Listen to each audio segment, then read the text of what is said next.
प्यारे साथियों, मैं हूं गुरु नितेश और आज हम लोग सेट 6 सॉल्व करेंगे। सेट 6 का पहला सवाल कहता है कि 16,000 को अभाज्य गुणनखंडों की घातों के गुणनफल के रूप में व्यक्त कीजिए।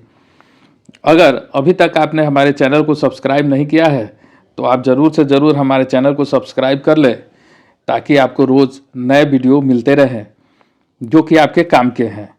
और इन सारे के PDF अगर चाहिए तो आप टेलीग्राम चैनल गुरु नितेश ऑफिशियल को ज्वाइन कर सकते हैं। उस पर सारे PDF आपको मिल जाएंगे। तो हम लोग आगे बढ़ते हैं वीडियो में। कहता है कि 16,000 को अभाज्य गुणनखंडों के घातों के गुणनफल के रूप में व्यक्त कीजिए। ठीक है, तो इसका मतलब ये जो सेट है वह घातांक एवं करनी का कंप्लीट सेट है। मतलब घातांक एवं करनी पूरा चैप्टर आपको इस सेट से समझ में आ जाएगा क्योंकि सारे सवाल घातांक एवं करनी के ही लिए गए हैं। चूंकि यह एक इम्पोर्टेंट चैप्टर है जो हर क्लास में NCERT में दिया हुआ है, क्लास 6 में भी है, क्लास 7 में भी है, क्लास 8 में भी है, तो आपको इसके कॉन्सेप्ट को समझना बहुत ही ज़रूरी है। हम सबसे पहले समझते हैं कि इसके कुछ बेसिक्स फार्मूला को, कि अगर a का पावर m इंटू a का पावर n हो तो ये हो जाता है a का पावर m प्लस n।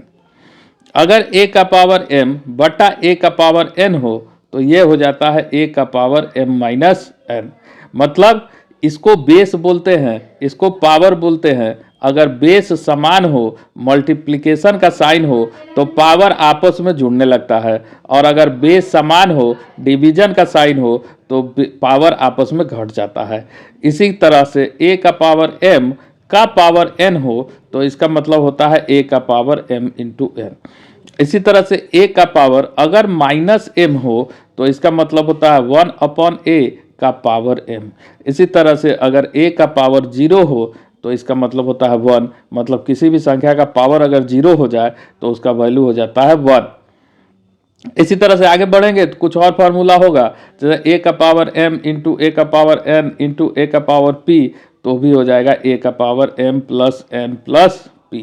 ठीक है, तो ये आगे और हम लोग देखेंगे, आगे बढ़ेंगे तो और जिस फार्मूले की आवश्यकता होगी हम लोग उसको देखेंगे। इस सवाल में कहता है कि 16,000 को अभाज्य गुणनखंडों के घातों के गुणनफल में लिखें। तो आप 16,000 को 16 गुना 1,000 लिख सकते हैं। ठीक है, इसके अलावा आप 16 को 4 चौका 16 मतलब 2 का पावर 4 गुना 1000 को अगर आप तोड़िएगा, 1000 को तोड़िएगा तो 2 गुना 5 गुना 2 गुना 5 गुना 2 गुना 5 मतलब 10 गुना 10 गुना 10 1000 होता है।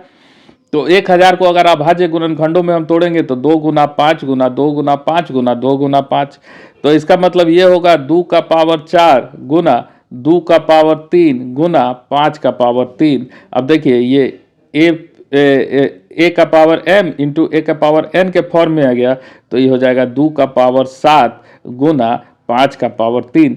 तो 2 का पावर 7 गुना 5 का पावर 3 जो होगा वो हमारा आंसर होगा। तो 2 का पावर 7 गुना 5 का पावर 3, ये जो सेकेंड वाला ऑप्शन है ये हमारा आंसर हो जाएगा और यही हमारा आंसर होगा। अगले सवाल की तरफ हम लोग बढ़ते हैं। अगला सवाल कहता है कि -4 का पावर 3 का मान ज्ञात कीजिए। ठीक है, तो इसमें कुछ भी नहीं करना है, आपको क्या करना है, -4 का पावर 3 दिया हुआ है तो इसका मतलब -4 इंटू -4 इंटू -4 करना है। मतलब 4 चौका 16 चौका 64, और आपको देखिए minus into minus plus, plus into minus minus, तो ये -64 हो जाएगा।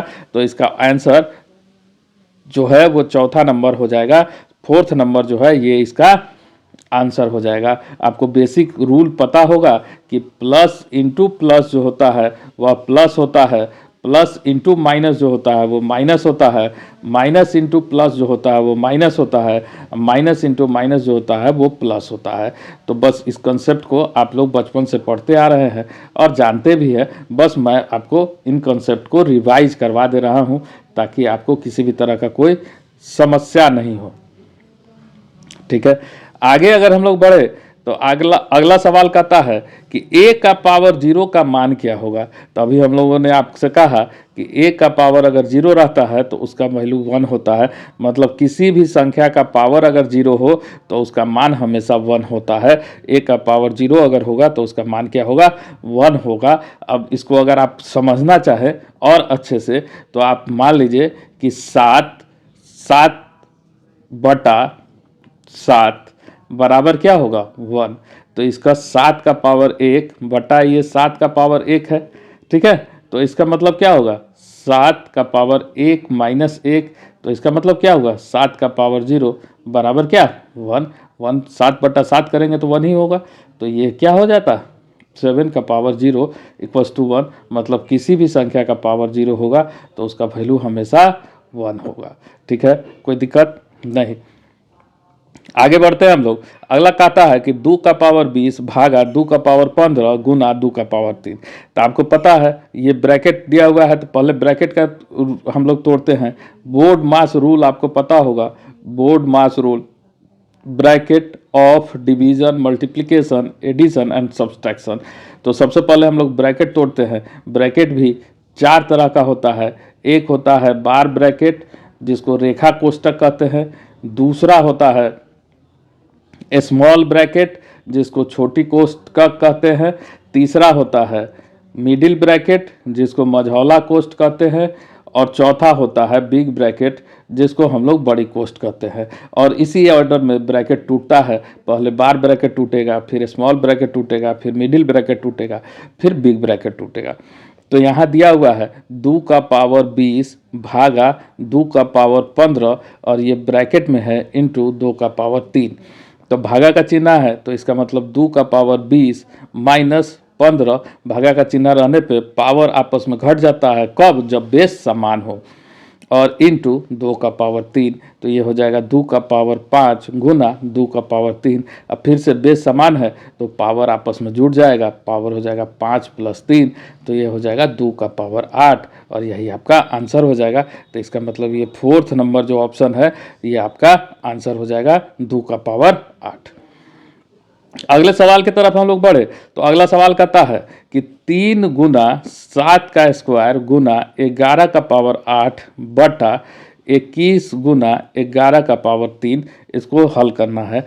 तो हम क्या करेंगे, इस सबसे पहले इस 21 को तोड़ेंगे। तो 3 गुना 7 का पावर 2 गुना 11 का पावर 8 बटा 3 गुना 7 गुना 11 का पावर 3। अब बताइए, इस 3 से ही 3 तो कैंसिल हो जाएगा, ऊपर भी जाएगा तो -1 हो जाएगा तो 0 हो जाएगा। अब इस 7 से इस 7 स्क्वायर कैंसिल हो जाएगा। अब क्या बचा, 7 गुना 11 का पावर 8 माइनस 3, ये भागा में है तो ऊपर जाएगा तो घट जाएगा। तो इसका मतलब 7 गुना 11 का पावर 5 और यही आपका आंसर हो जाएगा और यही आपको निकालना था। तो ये 7 गुना 11 का पावर 5 ये आपका सही जवाब हो जाएगा, तीसरा नंबर। अगले सवाल की तरफ बढ़ते हैं। कहता है सत्य कथन को पहचानिए। सत्य कथन को पहचानिए मतलब इसमें जो भी दिया हुआ है इसमें 3 असत्य है, ट्रू है, फॉल्स है, और एक ट्रू है, सत्य है। तो जो ट्रू है उसको आपको चुनना है। तो पहला नंबर ऑप्शन कहता है कि 10 गुना 10 का पावर 11।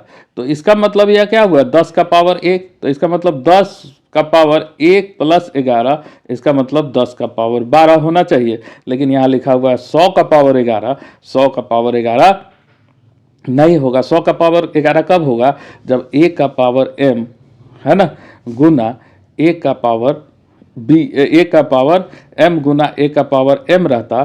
तो ये क्या हो जाता है, a गुना a का पावर m, या इसी को समझ सकते हैं a का पावर m गुना b का पावर m रहता तो ये हो जाता a गुना b का पावर m।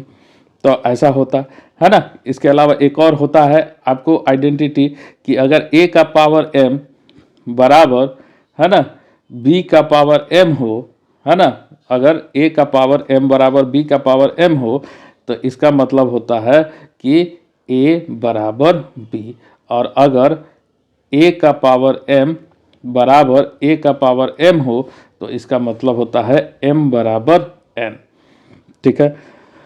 आगे हम लोग बढ़ते हैं दूसरे सवाल में। कहता है 2 का पावर 3 ग्रेटर देन 5 का स्क्वायर। तो 2 का पावर 3 करेंगे तो क्या होगा, 2 का पावर 3 करेंगे तो 2 गुना 2 गुना 2 बराबर 8, ग्रेटर देन 5 गुना 5 25। ये कभी संभव है, 25 बड़ा होगा 8 छोटा होगा। आपको पता है जिधर इसका ये ओपन होता है, खुला हुआ होता है, उधर बड़ा का साइन दिखाता है, तो ये पहला गलत है, दूसरा भी गलत है।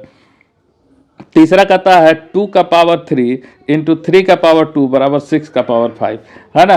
2 का पावर 3, 2 का पावर 3 इंटू 3 का पावर 2। देखिए ना यहाँ बेस समान है, ना ही यहाँ पावर समान है, तो इसमें कोई कैलकुलेशन ही नहीं होगा। ये अगर कैलकुलेट होगा तो 8 गुना 9 बराबर 72 होगा, ठीक है। और ये 6 का पावर 5, 6 का पावर 5 इससे बहुत बड़ा हो जाएगा, तो ये बराबर का चिन्ह दिया है, तो ये क्या होगा, ये गलत हो जाएगा। चौथा नंबर कहता है 3 का पावर 0। तो किसी भी संख्या का पावर 0 हो तो 1 होता है। 1000 का पावर 0 तो ये भी बराबर 1 होगा। तो इसका मतलब फोर्थ नंबर ऑप्शन जो है वो आपका सही हो जाएगा। फोर्थ नंबर ऑप्शन आपका सही हो जाएगा। अगला सवाल आपको से कहता है पृथ्वी और चंद्रमा के बीच की दूरी 384,000,000 मीटर है, तो इसे मानक रूप में लिखने में क्या होगा, ठीक है। तो मानक रूप का कॉन्सेप्ट आपको अगर नहीं पता तो हम आपको बताते हैं। मानक रूप, इसी को हम लोग साइंटिफिक नोटेशन कहते हैं।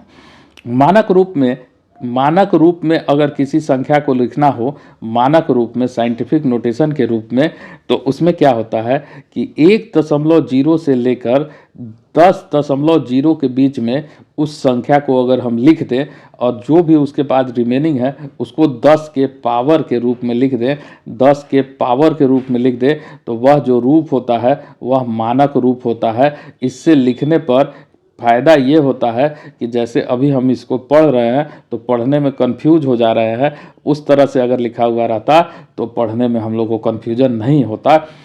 तो जो बड़ा बड़ा दूरी होता है उसको हमेशा साइंटिफिक नोटेशन में लिखा जाता है। तो आप बताइए यहाँ 1 से लेकर 10.0 के बीच में इसको लाने के लिए क्या करना होगा, 3.84 अगर लिख देंगे तो 1 से लेकर 10 के बीच में आ जाएगा। अब हम काउंट करेंगे कि कितना जीरो है, तो 1 2 3 4 5 6 7 8 7 8 8 इसलिए क्योंकि इन दोनों को भी 8 इसलिए क्योंकि इन दोनों को भी हम दशमलव के बाद लिखे हैं, तो इसको गुना करने के बाद, है ना, वो आना चाहिए। तो ये हो जाएगा 3.48 गुना 10 का पावर 8। तो इसका जो ऑप्शन नंबर सी है ये जो है ये आपका सही जवाब हो जाएगा, 3.84 गुना 10 का पावर 8।